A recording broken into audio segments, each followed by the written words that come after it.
thought I might start off the day by talking about a few things, but also sharing what's coming up. And what's coming up is a masterclass on Monday for anyone that is interested. You can find that on my website.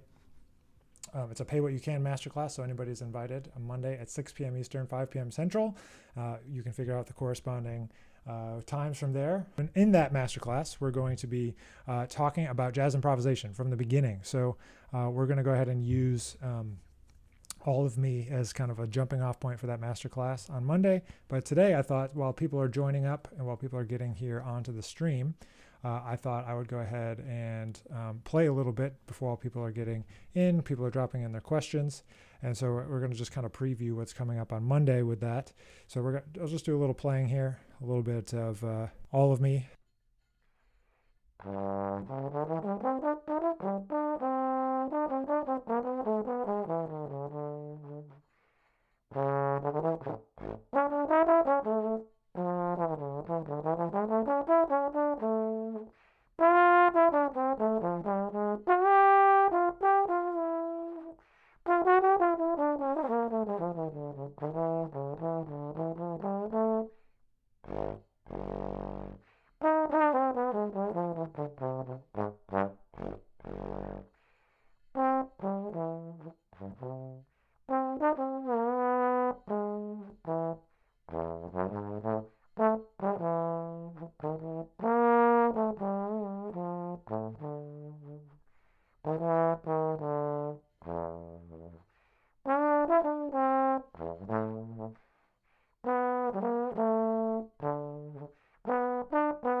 Do you have any funny moment or moments that happened to you on a gig?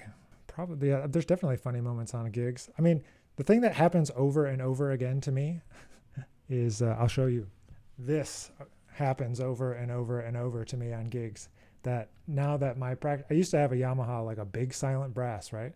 And it's been years since I switched to like having a small one. This one is a Okura mute. I haven't gone a month probably, or like any tour, like at some point I will inevitably play with this in the bell, and I feel like everybody does. You go start the first note of the show, and you're like, oh crap, this is still in my slide, still in my bell. That happens constantly, so much so that it's really quite annoying when it happens, because I'm like, really, again? I did that again.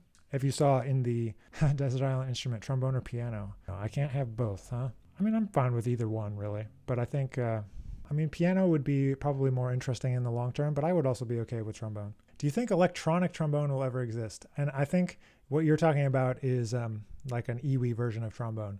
There's like plenty of people, including myself, that have delved into electronics with trombone, turning it into, but there's also a new, I don't know if it's still, I ran across it on Instagram sometime over the pandemic. There's actually a microphone that will convert things into MIDI. So if you take that and play the trombone into that microphone, it should theoretically turn it into a MIDI signal. So I think that, yes, it does exist. You just have to be creative. There's not like an iwi in the same way, but that thing turns into MIDI, your signal into MIDI, and then that MIDI can go into a synthesizer, and the synthesizer can output the MIDI. So there's also some pedals, an electro-harmonics synth pedal, and there's a POG pedal. And there's some other pedals you can use to make it sound like a synthesizer.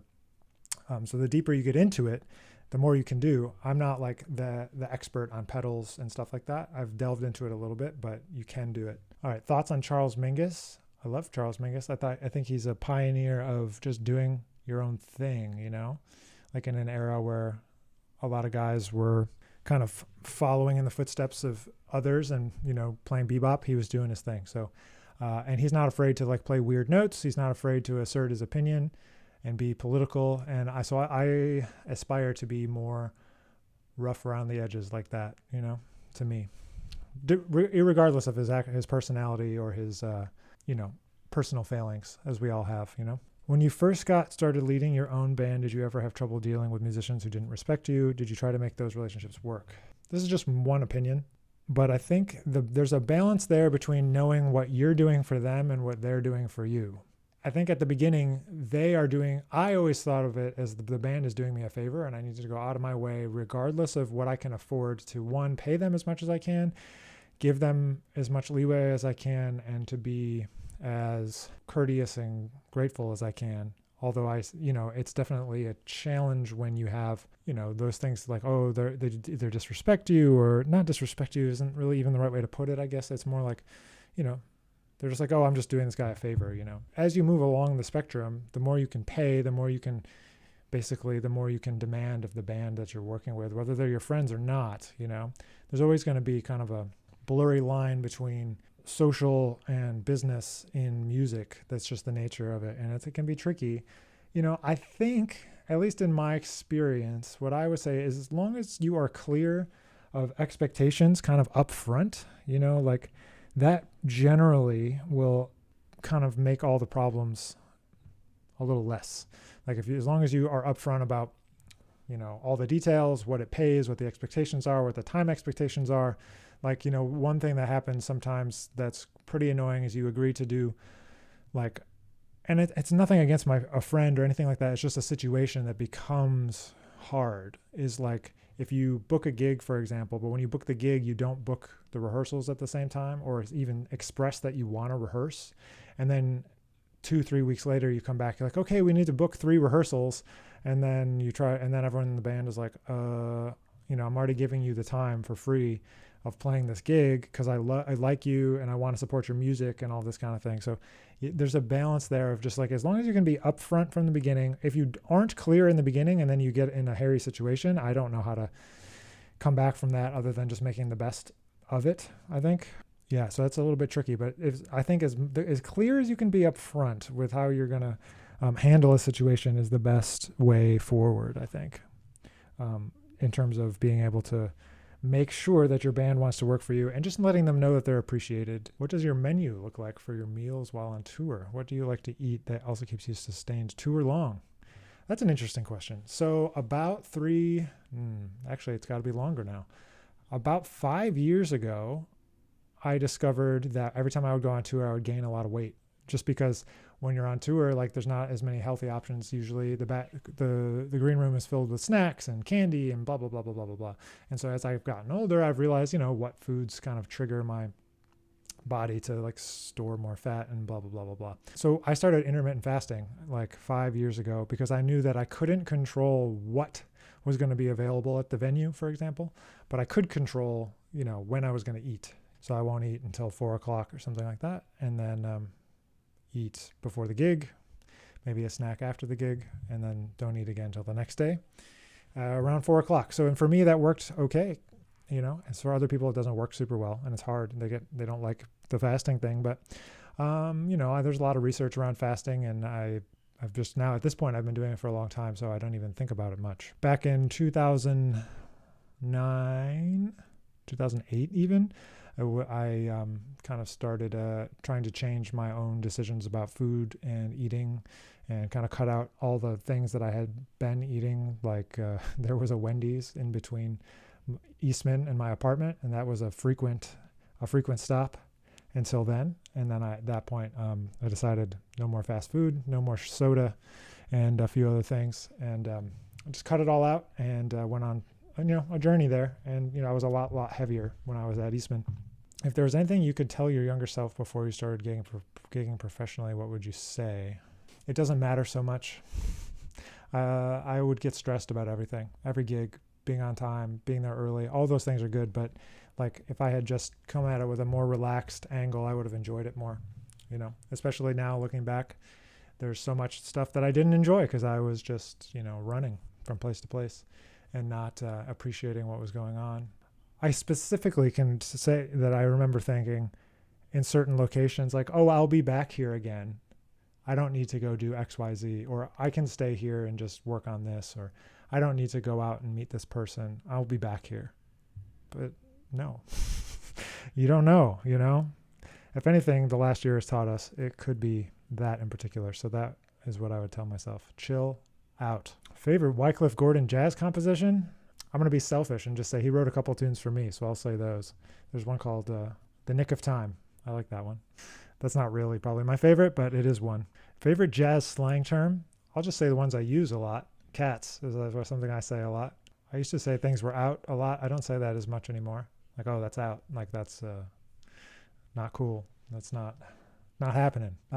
Is there a location you haven't toured yet that you'd love to? I still haven't gone to Japan. I was supposed to go to Japan last summer, and Japan is high up on my list of where I'd like to go, but I haven't gone, and I would love to get back. The Trombone Festival was supposed to be there, and then it got canceled because of COVID. So yeah, that's number one.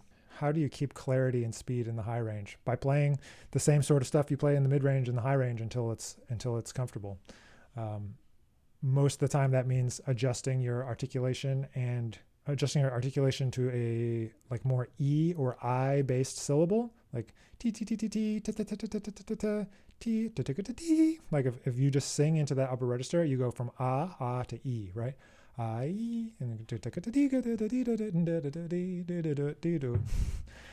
so anyway, so you got to make sure that you're playing with the right vowel sound. That's a very quick fix.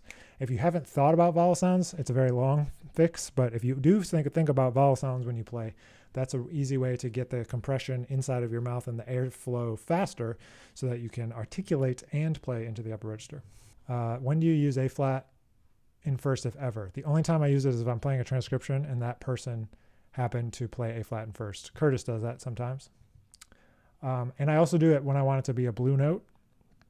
And JJ does it sometimes too, when it's a blue note, like in a B flat blues, for example, or in an F blues. You can play that, play up there like. But otherwise, it's just too flat, Otherwise. That was one of my teachers, his pet peeves, as if I would play an A flat in first. And so now it's one of my pet peeves, and I take it out on my students. So sorry, guys. But I mean, it has definitely a vibe. That first position has a vibe. You got to use it. If you play it like trying to play in tune with another person, it's not gonna work. But if you're playing it as a flavor, a vibe, then it's cool. Vibe. There's another one. Another jazz slang. You've been given a grant to assemble the Nick Finzer Dream Big Band. Assume it's for millions of dollars for anyone in the world, and they will say yes. My default is always usually to call my friends, right? So I'm gonna try to not do that in this dream band scenario here. And since my big band would likely play a variety of music. It would probably not like just be like a repertoire big band, assuming that like my big band probably isn't going to play like rep, it's going to be arrangements of by people in the band or like my tunes and stuff like that. I would have to call a person, I'm thinking of the rhythm section first. So it would be people that can play like strong in a small group as well as in a big band. Even though he's not maybe known as a big band drummer, I think I would try to call Eric Harland first. And if he couldn't do it, I mean, Jimmy McBride, who's my go-to drummer, would also do a great job. But I would say I would maybe call Eric Harland. If I couldn't get Eric, maybe Ulysses Owens Jr. and then Jimmy. I could also maybe call Carl Allen. On bass, then, since they play together a lot, I would then say Dave Holland. A piano in a big band has to be somebody that can also comp really well. See, I would ask Herbie. I don't think he would do it, because Herbie is probably like one of my favorite living pianists, and he's just a legend. But if I had to be slightly more practical, it would be cool to get somebody like Kenny Barron, but I don't know if he would fit like some of like more modern stuff, or if something had like a synthesizer too. I've always loved like Aaron Parks' playing, but I've never heard him play in a big band. One of those guys. Guitar, Lionel Loeke. So it's basically becoming like a mixture of like a dream band that I would have and a dream band that for like a small group and a big band, and then also a dream band of big band. All-star trombone section. Okay, let's see. We got to have Marshall, right? You got to have Michael Deese, I think. You got to have Steve Davis. You got to have somebody like Jeff Nelson or Jennifer Wharton or Doug Proviance playing bass trombone. Somebody that can really do it. Jeff Nelson is powerhouse, so I guess I would say. And then trumpets, man, I don't know about trumpets. I would have to have probably Phil Dezak in there. A great lead trumpet player like Tony Kadlick. I love Nadia Nordhaus's playing, so I would ask her. Again, now we're getting to mixing friends and people, and then somebody like totally different, probably like maybe Ambrose, someone that could like offer like a kind of different vibe would be good. Tenor chairs. I would ask Lucas Pino, because I think he's good and he plays bass clarinet. And so an essential part of my big band would be that the tenor players both have to double on bass clarinet, which leaves less people. So the second person would have to be probably Chris Potter, because he also plays bass clarinet. It could be Seamus Blake, or it could be John Ellis. Sorry, I don't know why I was blanking on his name. And then, okay, alto saxophone. We have to be somebody that can double really well. I think like Ted Nash would be one person, but then you want somebody else that has like a contrast, plays like more soulful, with like a great sound, So who would I pick on alto? Somebody like Kenny Garrett. Let's say Kenny Garrett. He can also be in the big band. And then on Barry, somebody that also plays bass clarinet and has a really good sound. My buddy Andrew Gutowskis is really great, and he plays bass clarinet. So there we go. Okay, that was a really long. Okay, Steve Wilson. See, I can't do this. This is too hard of a question. Jazz Combo recently got hired for a house band gig. The owner hired us to play straight ahead material, but the crowd requests us to play R&B. Should we keep our brand or play to the venue? Maybe the owner doesn't understand that what he wanted was R&B. You might ask him. You might ask him what he wants. As you're like, if you're the house band, if it's my band doing my music, then I would play my stuff, what I want to play. If I was hired to run a house band for a purpose, I would try to make sure that the purpose is being fulfilled. So if that purpose is playing R&B, if that purpose is playing funk, if that purpose is to play straight ahead or Latin, whatever it is, So that's how I would think about it, is like, is this my gig to do my thing, or is this a gig to do what somebody else is paying me to do, For that example of that place. Is there anything about jazz education that you think is missing in most curriculums? Do you think big bands will be the lasting ensemble in all schools? Ooh, good question. No, I don't think that big bands are going to stand the test of time. There are hardly any big bands that work that much. I think medium-sized ensembles, creatively instrumented. That's not how you word that, but creatively orchestrated pieces, things that are like ensembles, crossover between jazz and classical, maybe even jazz, classical, and pop music, like all that kind of stuff. I think large ensembles are most likely, an institutional thing that'll stay, but I don't think it's necessarily, quote unquote, the future. I think if you like hear music in that way, but otherwise I think like it's more interesting if you have a large ensemble that's the instrumentation that you hear.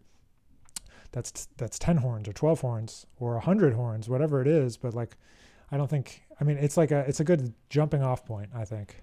And other things that I think are missing in most curriculums are practical, like project-based assignments. I think that it's silly that we have only one recital.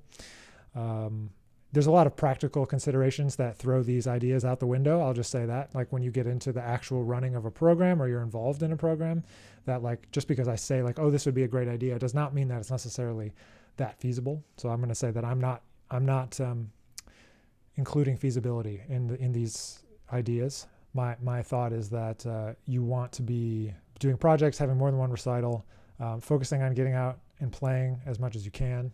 A lot of that stuff is missing, and it becomes encapsulated, on the campus, and it becomes encapsulated into like, this is my class and this is what I got to play for class, So that's a struggle, room for creativity. I go back and forth on this. Like, people want to talk about like how specific should you be in teaching improv class of like, should I show you language? Should I make you go get the language on your own? Should I tell you what language to play? Should you emulate the players that you love? Should you emulate the players that I like? And I think ultimately it has to be a mixture of a lot of things.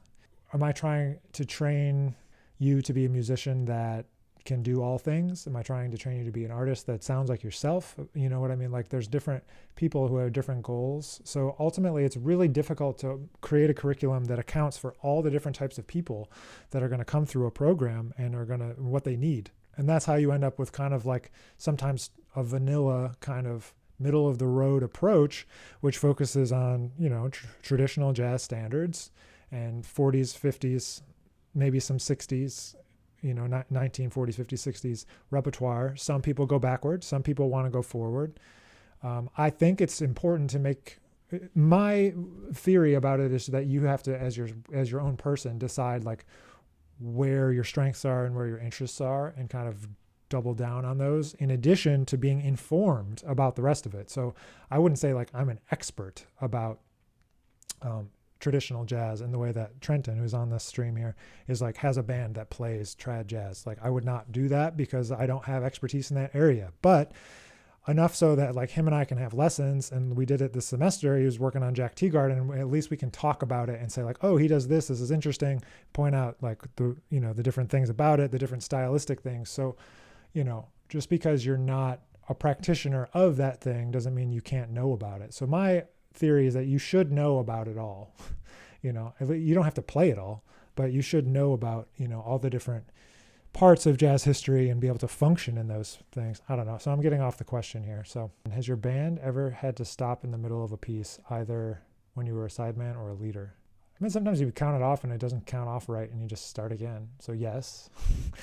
There was my band likes to talk about this incident. One of the first gigs that we did, it would have been in 2010 or 2011, when I first got my band together in New York. We played at this little club called Something Jazz Club.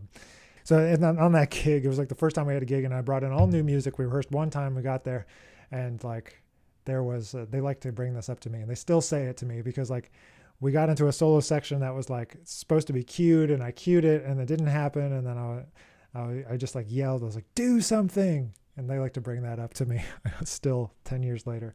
Yeah, but so yes, we've stopped before. If something doesn't go right, especially if it's a live recording, there's no shame if it's like the wrong tempo and it's just going to be bad. Just stop and start again. I don't know. I'd rather the music be good than you like protect your ego about like, oh, it's the wrong tempo, we're going to play this whole song at the wrong tempo. Because I've done that too, and that sucks. You're taking a deep dive into Benny, okay? Just curious because I've seen you. Yes, we've played together. Any stories of working together? I mean, yeah, we played a lot of different kind of gigs together. We've played at Smalls, we've played at different big bands and different recording sessions, and ones where he's like singing out front and playing in the section. Played at 54 Below, Charlie Rosen's big band, which became the 8-bit big band. Yeah, I don't have any particular stories, I will say like the personality he has on Instagram is like the same as what he is in real life, He's like got a big personality, man. Great trumpet player, very supernatural, If you could play another instrument as well as you play trombone, what instrument would you play and why? Man, I like bass and I like drums, I like piano. I would play a rhythm section instrument. One, like drums is just, you drive the band.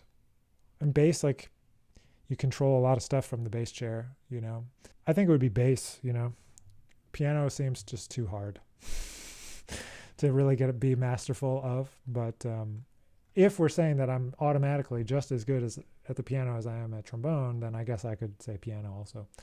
I don't know. Rhythm section instrument, for sure. And I've known a lot of trombone players that play good bass. So, and a lot they play good piano too. So, I don't know. That's on my list, man. I got a bass right over there, but I never play it. I thought if I bought one and put it on the wall that I would play it. It wasn't correct. My assumption was not correct that I would be as dedicated as I thought I would be. The curse of every trombonist to envy the instruments that get more gigs. There you go. Deep diving into someone's albums, in what order would you listen to their albums? First album to last album, most influential albums to most obscure. I don't know that there's a right answer to that, but what would I do? I would start with whatever I had, and then I would dig back through a discography probably and go chronologically and hear from wherever I started, kind of work backwards and forwards from there.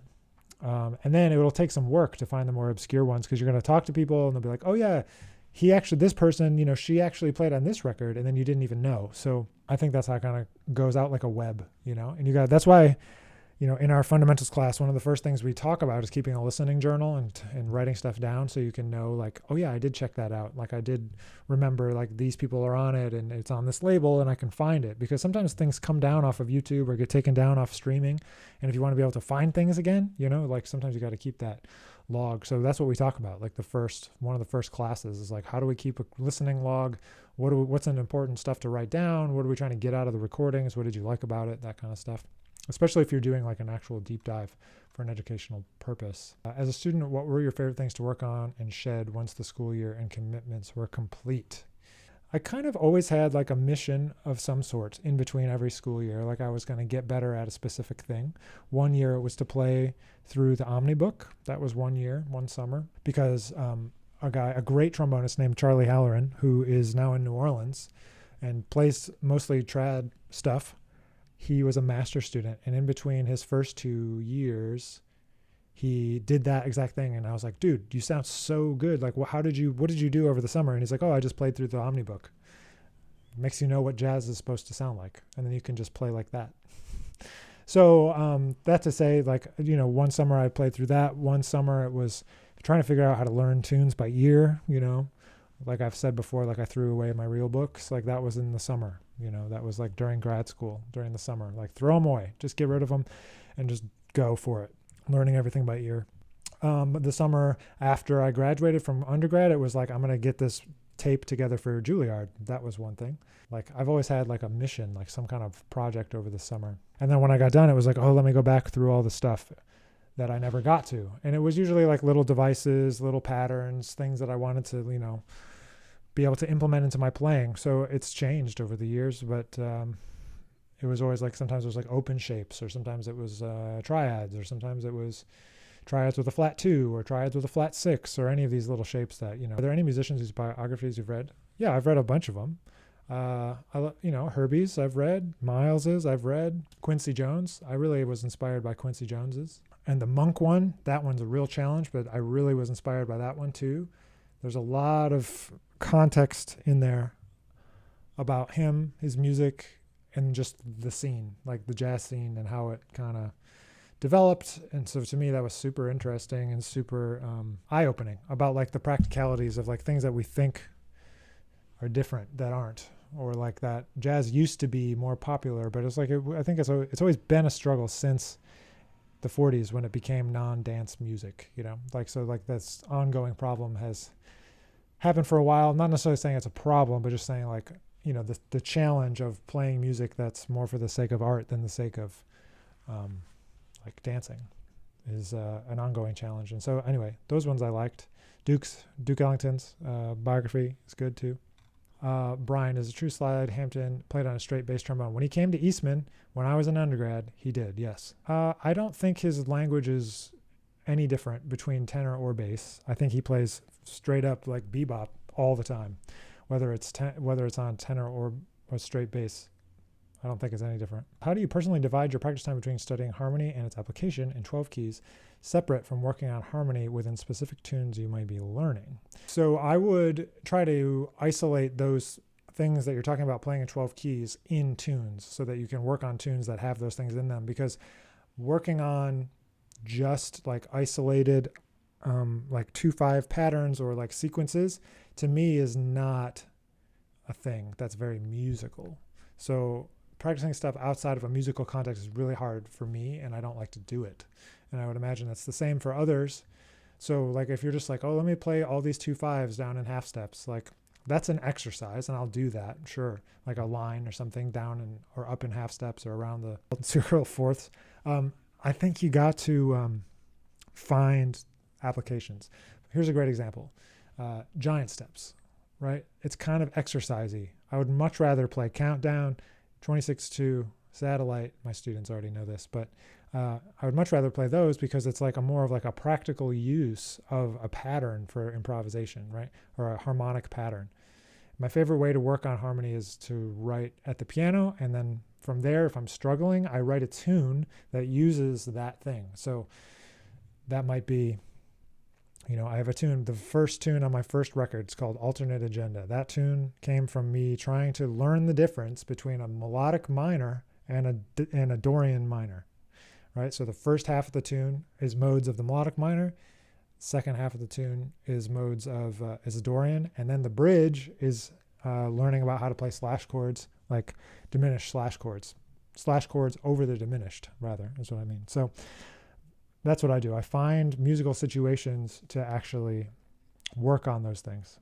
Are people ever turning a profit with albums these days? Are they sacrificing money to have that artistic fulfillment? Yes, they are most of the time. I was reading what like kind of like the industry standard. Obviously, if you don't know, I also run a record label. So what the industry standard is for like indie labels of like having a small release be successful, and they say like it starts to become profitable at 125 million streams. And I would venture to say I have never seen a jazz album with 125 million streams. There could be some, I haven't looked extensively, but 125 million streams is what they say.